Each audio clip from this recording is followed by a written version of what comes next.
Hello friends, मेरा नाम है श्रुति संघवी। मैं सूरत गुजरात से हूँ। और आज हम जानने जा रहे हैं हमारे इम्यूनिटी के बारे में, और इम्यूनिटी के साथ साथ हमारा टियान्स कैसे हमें हेल्प करेगा। तो उसके ऊपर हम आज सेशन करेंगे।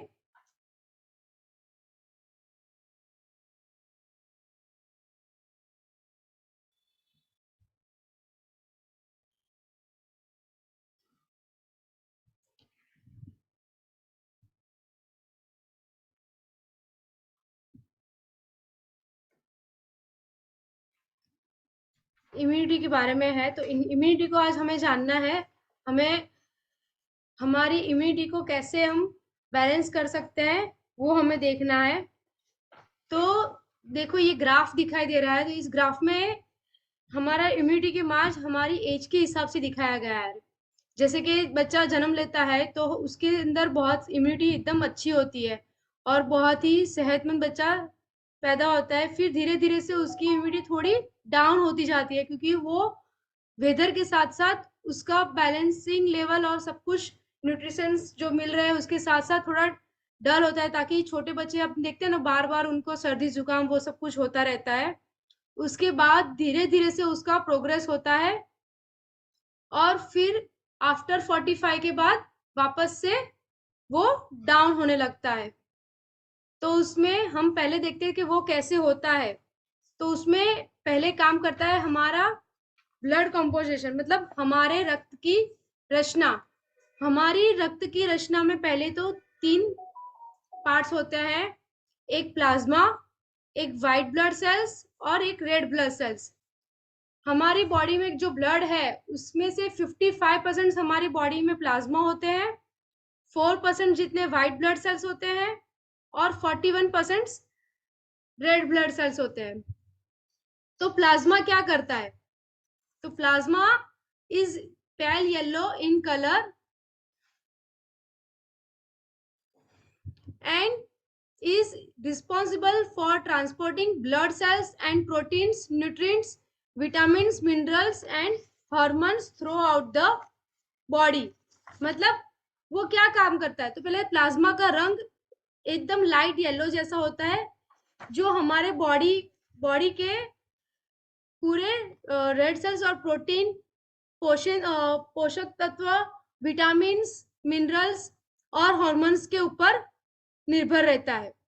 फिर सेकेंड है white blood cells, the bodies main immunity system responsible for health problems, corrections and disease preventions. तो मतलब जो व्हाइट ब्लड सेल्स होते हैं वो हमारी रोग प्रतिकारक शक्ति, हमारी जो बीमारी की समस्या होती है और हमारे बीमारी के सामने जो हमें लड़के सामना देता है उसके ऊपर वो निर्भर होता है। फिर थर्ड है प्लेटलेट्स। तो platelets are responsible for blood clotting and reparations. Platelets हमारी बॉडी में हमारे ब्लड को अच्छे से दबा जम के रखता है और हमारी बॉडी में रिपेयरिंग का काम भी करता है। फिर है रेड ब्लड सेल्स। तो रेड ब्लड सेल्स क्या करता है? Red blood cells are responsible for transporting oxygen from the lungs to the cells of the body and carrying carbon dioxide to the lungs for excretion. मतलब हमारी जो red blood sales होते हैं वो हमारे फेफड़ा में से शरीर को ऑक्सीजन को पहुंचाने का काम करता है, और फेफड़े लंग्स में से कार्बन डाइऑक्साइड को बाहर निकालने का काम करता है। तो ये होता है हमारे ब्लड के plasma, white blood cells, red blood sales और प्लेटलेट्स का काम। और उसके आगे भी हमारी बॉडी के अंदर कुछ केमिकल्स वो है जिसमें उसका भी बहुत रोल्स होते हैं। एक है न्यूट्रोफिल, सेकंड है lymphocyte, third is monocyte, fourth is eosinophils and last is basophils. तो ये हमारी बॉडी में अलग अलग तरीके से मात्रा में होते हैं। तो न्यूट्रोफिल होता है 40 to 75%, लिम्फोसाइट होता है 20 to 45%, मोनोसाइट होते हैं 2 से 10%, फिर इयोसिनोफिल्स होते हैं 0 से 6 की मात्रा में, और बेसोफिल्स होते हैं 0 से 1 की मात्रा में। तो वो सारी चीजें क्या काम करते हैं हमारी बॉडी में? तो neutrophil help stop micro organisms in infections by eating them and destroying them with enzymes. मतलब हमारी बॉडी में जो छोटे छोटे कीटाणु होते हैं, उनको, जो हमारी बॉडी में इंफेक्शन जमा करते हैं, उनका नाश करने में हेल्प करता है। फिर है लिम्फोसाइट, तो वो क्या करता है? तो वो uses antibodies to stop bacteria और viruses from the entering the body, kills of the body cells if they have been compromised by a virus or cancer cells. Lymphocyte जो होते हैं वो हमारी बॉडी में आने वाले वायरस और बैक्टीरिया को रोकते हैं और हमारी एंटीबॉडीज को हेल्प देती है, जिससे हमारी बॉडी के सेल्स को डैमेज ना हो और कोई भी कैंसर सेल्स का जन्म ना हो। Monocyte becomes a macrophage in the body's tissues, eating microorganisms and getting rid of dead cells while increasing immune system strength. मतलब मोनोसाइट क्या करता है? तो वो हमारी मांसपेशियों में जो मैक्रोफेज होते हैं, जो छोटे छोटे सूक्ष्म जीवाणु को खा जाते हैं और हमारी बॉडी में हमारा इम्यूनिटी सिस्टम्स मजबूत करते हैं और हमें वो बैड सेल्स से मुक्ति देते हैं। फिर है इयोसिनोफिल्स, मतलब वो क्या करता है? तो helps control inflammation, specially active during parasite infection and allergic reactions, stop substance और other foreign materials from the harming the body. क्या छुपा रहा है मेरे से? क्या कर रहा है ये? प्लीज आप अपना अपना वॉइस बंद कर दीजिए।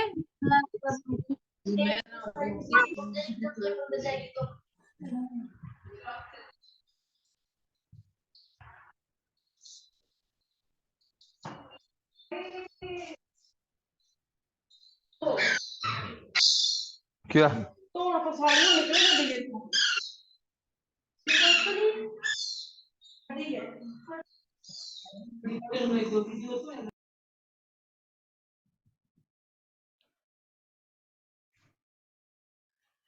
हम बात कर रहे थे इयोसिनोफिल्स के बारे में। तो वो हमारी बॉडी में हमारी जो जलन पैदा होती है हमारी बॉडी के अंदर, उसको बैलेंस करने का काम करती है। और जैसे कि हमें जो एलर्जी का जो प्रॉब्लम होता है उसके ऊपर भी काम करती है, और हमारी बॉडी को जो भी वायरल इन्फेक्शन होता है उससे प्रोटेक्ट करने का काम करती है। लास्ट है basophils, produce enzymes during asthma attacks and allergic reactions.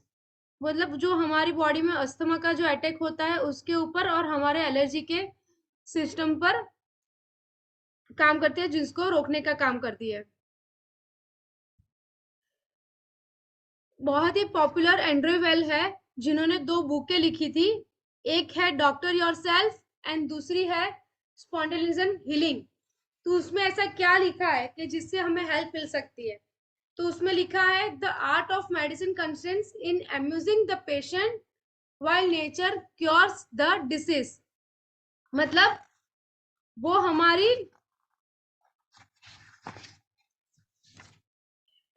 हमारी बॉडी एक खुद ही अपने बॉडी को मतलब हमारे अंदर रोग प्रतिकारक शक्ति खुद से बढ़ाती है। प्रकृति में ऐसी ताकत होती है जो हमारी सारे डिसीज को मिटा सकती है। ऐसा उन्होंने खुद एक डॉक्टर योरसेल्फ नाम की बुक में लिखा हुआ है, जो उनका 2nd एडिशन है। और दूसरा एक उनकी बुक है स्पॉन्टेनियस हीलिंग, तो उसमें क्या लिखा है कि हम खुद ही हमारे डॉक्टर होते हैं। तो वो एक 2 उनकी बुक है। अभी ये सारा होता है हमारे ब्लड सेल्स के बारे में।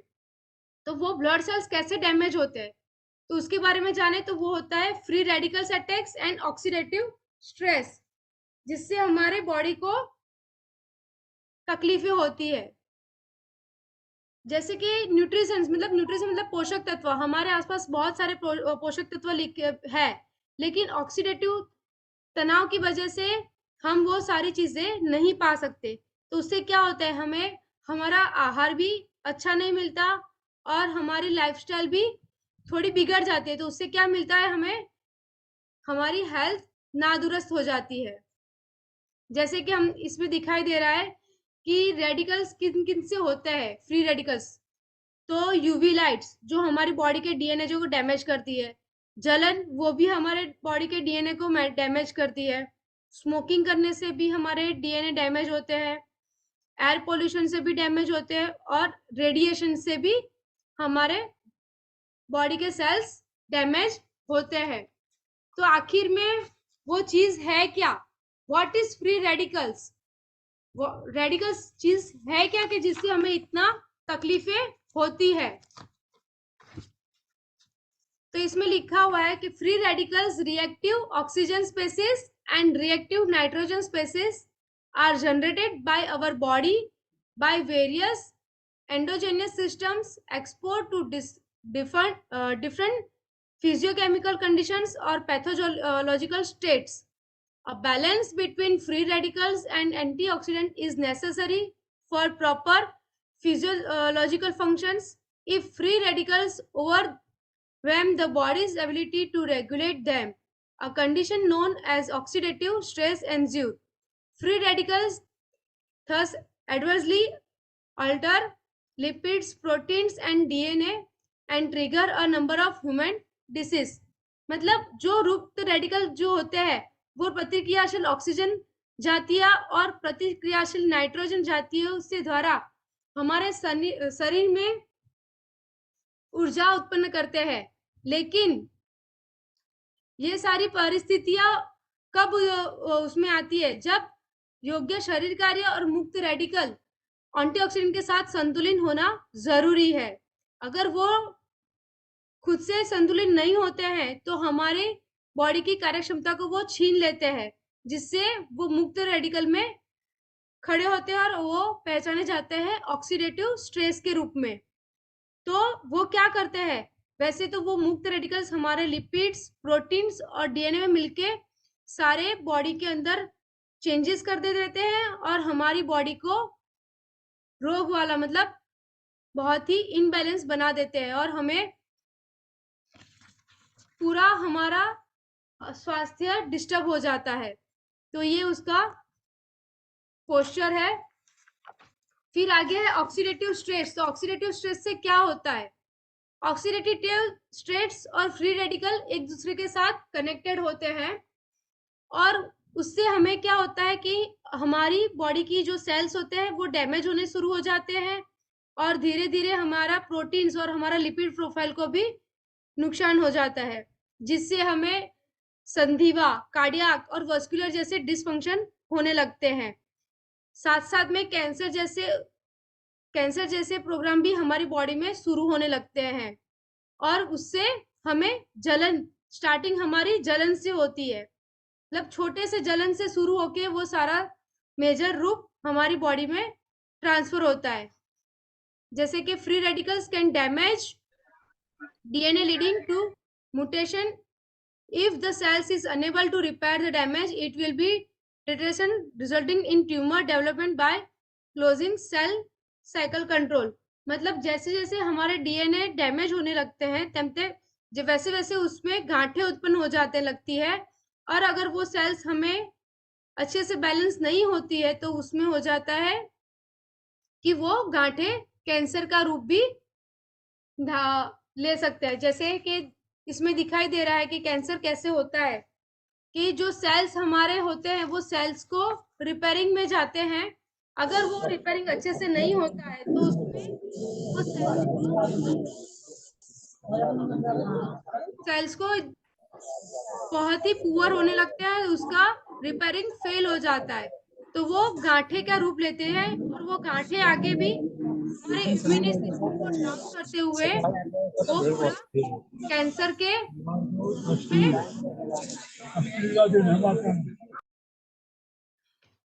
के रूप में चले जाते हैं और उससे हमारा लाइफ जीवन डैमेज होने लगता है।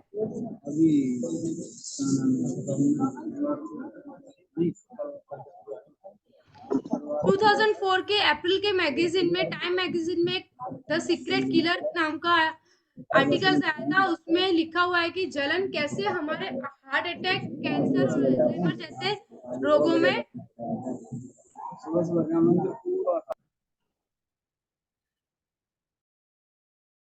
रोगों में कन्वर्ट होता है। उसमें हमारे हाई इंफ्लेमेटरी सब्सटेंस, मतलब जो भी जलनशील पदार्थ है उसके बारे में भी बहुत कुछ लिखा हुआ था। तो वो आप 2004 की टाइम मैगजीन में देख सकते हो। द सीक्रेट किलर उसका नाम है।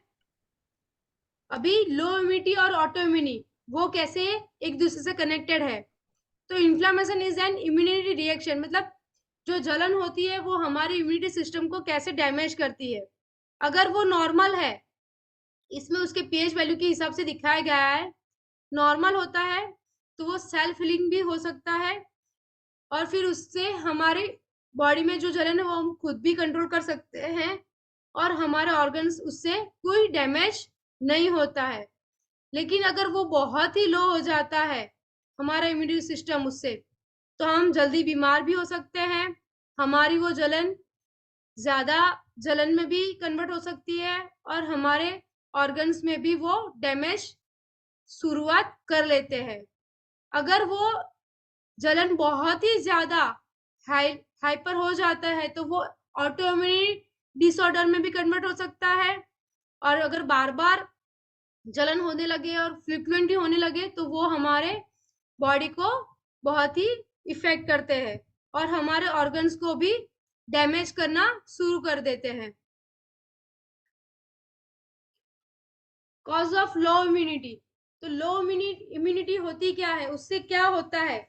उससे 9 प्रकार की बीमारियां होती है। पहले तो प्राइमरी, मतलब प्राथमिक ही होती है, जो जनरल हमें सर्दी खांसी जुकाम होने लगता है वो होता है। फिर उसके बाद वो कोई एक बीमारी का नाम ले लेते हैं। फिर अगर उसका भी ध्यान ना दे तो वो एक कुपोषण बन जाता है हमारी बॉडी के अंदर और हमारे बॉडी को इम्बैलेंस भी हमारी बॉडी में तनाव भी बना रहता है।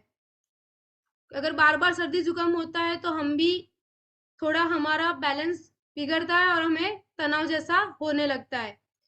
फिर वो सर्टेन जेनेटिक डिसऑर्डर में कनेक्ट होता है। फिर हमें बार बार मेडिसिन लेनी पड़ती है। फिर पॉल्यूशन भी थोड़ा भी अप एंड डाउन हो जाए तो वो भी हमारी बॉडी को इफेक्ट करता है और हमारी फिजिकल एक्सरसाइज भी वीक होने लगती है। तो ये होता है, कारण है लो इम्यूनिटी से हमें होने के कुछ रीजंस।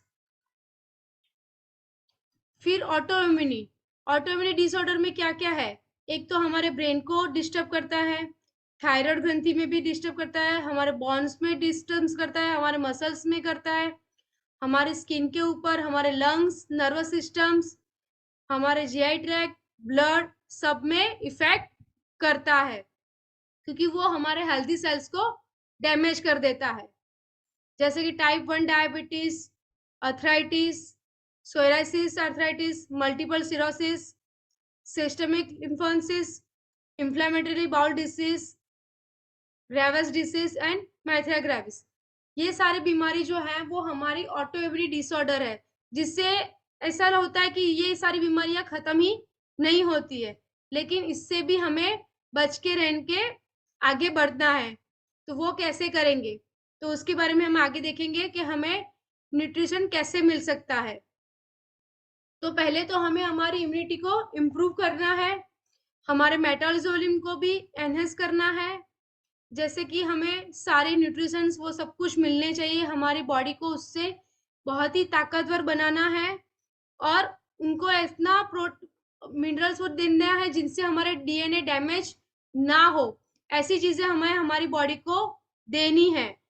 तो वो हम कैसे देंगे, उसके लिए हमें क्या क्या चाहिए, तो वो कैसे पता चलेगा कि वो हमें क्या किन किन चीजों से मिलता है। तो वो हमारे न्यूट्रिशन से हम बात करें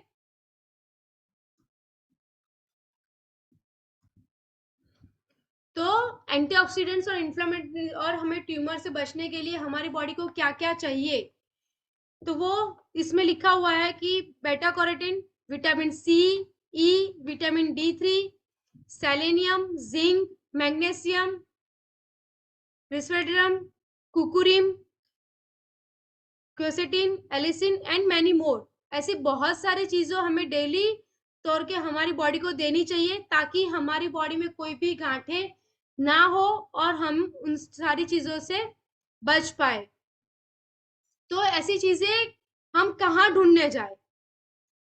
ठीक है, ऐसा सब में ऐसा क्वेश्चन होता है कि हमें अगर हमारी इम्यूनिटी बढ़ानी है, हमें हमारी बॉडी के हमारे ब्लड को अच्छे से शुद्ध रखना है, तो हमें क्या चाहिए, क्या कैसे हम ये सारी चीजें हमारी बॉडी में मिल सकती है?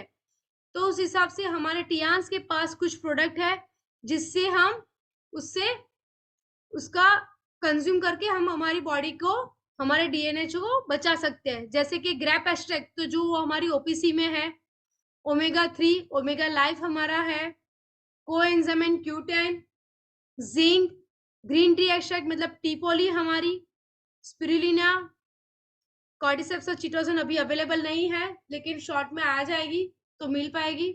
उसमें भी है सारे न्यूट्रिशंस। आयुष 64 में भी है। डायबिटिक पेशेंट के लिए स्पेशली जिम्नेमा, जिसमें ये सारे प्रोटीन्स और मिनरल्स उनको मिल पाएंगे। ऐसे हमारे टियान्स के कुछ प्रोडक्ट्स है जिससे हम उसके बारे में जान सकते हैं और हमारी बॉडी के डीएनए को हम बचा सकते हैं। बाकी बहुत कुछ इंफॉर्मेशन ये सारी बुक्स में लिखे हैं, जो एंड्रयू वेल ने अपनी बुक के अंदर लिखा हुआ है कि एक तो है डॉक्टर योरसेल्फ, मतलब हम खुद ही हमारे डॉक्टर हैं। फिर दूसरी है स्पॉन्टेनियस हीलिंग्स, जिसके अंदर भी लिखा है कि प्रकृति के साथ रह के हम कैसे हमारी डीएनए को बचा सके।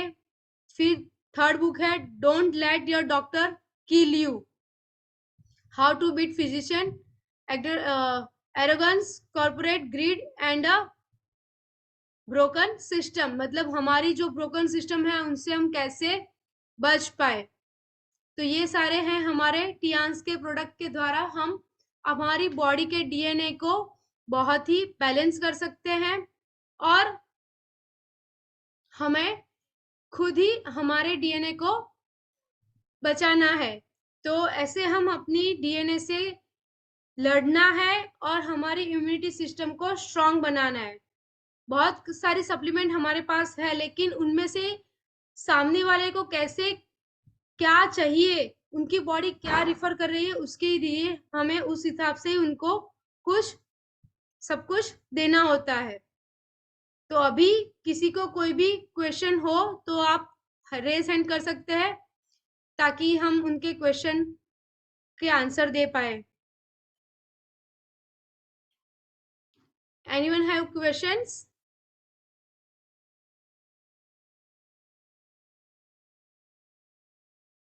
किसी को कोई कंफ्यूजन इसके बारे में कुछ भी?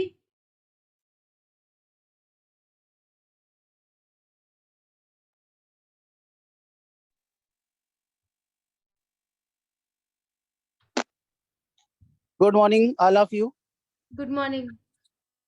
आज मैम आपने जो बताया है कि हाँ हमारा जी। बॉडी सिस्टम किस तरीके से काम करता है और हमें किन किन प्रोडक्टों की जरूरत होती है, कैसे अपनी बॉडी को हेल्दी रख सकते हैं, नो डाउट तो बहुत ही लाजवाब था, बहुत ज़्यादा अच्छा था।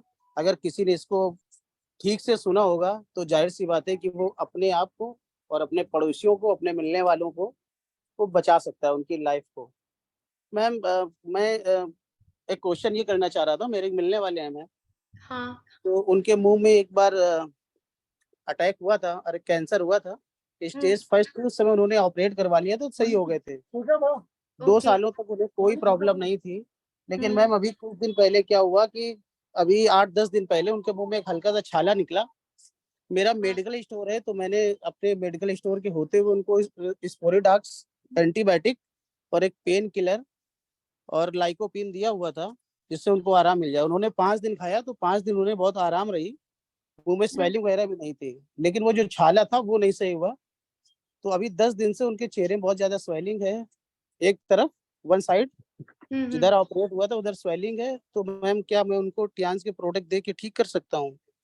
टियान्स के प्रोडक्ट में हम उनको टी पॉली और जिंक दे सकते हैं, क्योंकि टी पॉली जी में हमारे कैंसर को मतलब तोड़ने के कारण है। लेकिन अगर उनको ज्यादा भी स्वेलिंग है तो हमें एक बार उनका वापस से कैंसर का रिपोर्ट निकालने के पहले सजेशन देना चाहिए, उसके बाद ही उनका ट्रीटमेंट करना चाहिए। मतलब टी पोली और जिंक तो तब भी दे सकते हैं ना मैम? हाँ, तब भी दे सकते हैं, टी पॉली और जिंक तो हम तभी भी दे सकते हैं। Thank you ma'am. टी पोली 2 बार दें या 1 बार मैम? सुबह एक बार। सुबह 1 बार, यानी 2 कैप्सूल सुबह 1 बार, बिफोर टेकिंग ब्रेकफास्ट या आफ्टर ब्रेकफास्ट? आफ्टर ब्रेकफास्ट, या फिर टी पॉली की टी बना के पी ले तो भी अच्छा है। अच्छा। हम्म। और जिंक जिंक 2 सुबह 2 शाम मैम? नहीं, जिंक उनको खाने के 10 मिनट के बाद देने, लंच और डिनर के आफ्टर। अच्छा, मतलब 2 सुबह 2 शाम लेने मैम या और ज्यादा? नहीं, अभी अभी तो दो दो ही देनी है, ज्यादा नहीं देनी है। Okay ma'am, thank you ma'am. Thank you.